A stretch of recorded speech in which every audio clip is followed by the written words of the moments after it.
Начелното правно мислење на Врховниот суд од 30 јануари почна да се применува во пракса. Првото постапување на врховните судии за истрагата на специјалното обвинителство Империја. Судот од домашен притвор ги ослободи бизнисменот Јордан Камчев, како и неговите соработници Ненад Јосифовиќ и Цветан Панделевски. Во решенијата Врховен детално образложува зошто наложува веднаш да бидат ослободени од домашен притвор.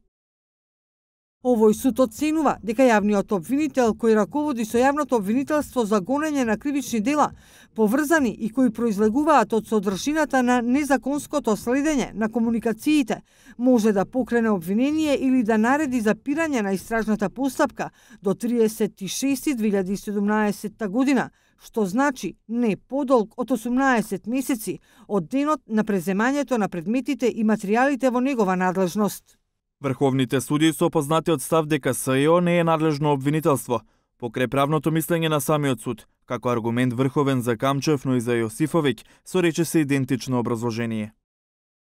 Судот воопшто не го ценел фактот дека обвинетиот е неосудуван, истакнат бизнисмен кој раководи со успешни компании во РСМ со 3000 вработени лица, ужива углед на успешен човек кој не се занимава со криминални дејствија.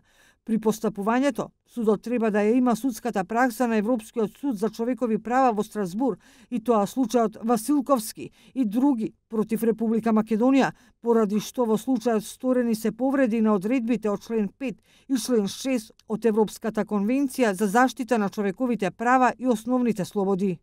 Во Империја меѓу 13 темино осомничени е екс-директорот на тајната полиција Сашо Мјалков, но неговата жалба не е стасана до врховните судии. СЈО наведе дека осомничените сториле кривични дела за злосторничко здружување, измама, перење пари.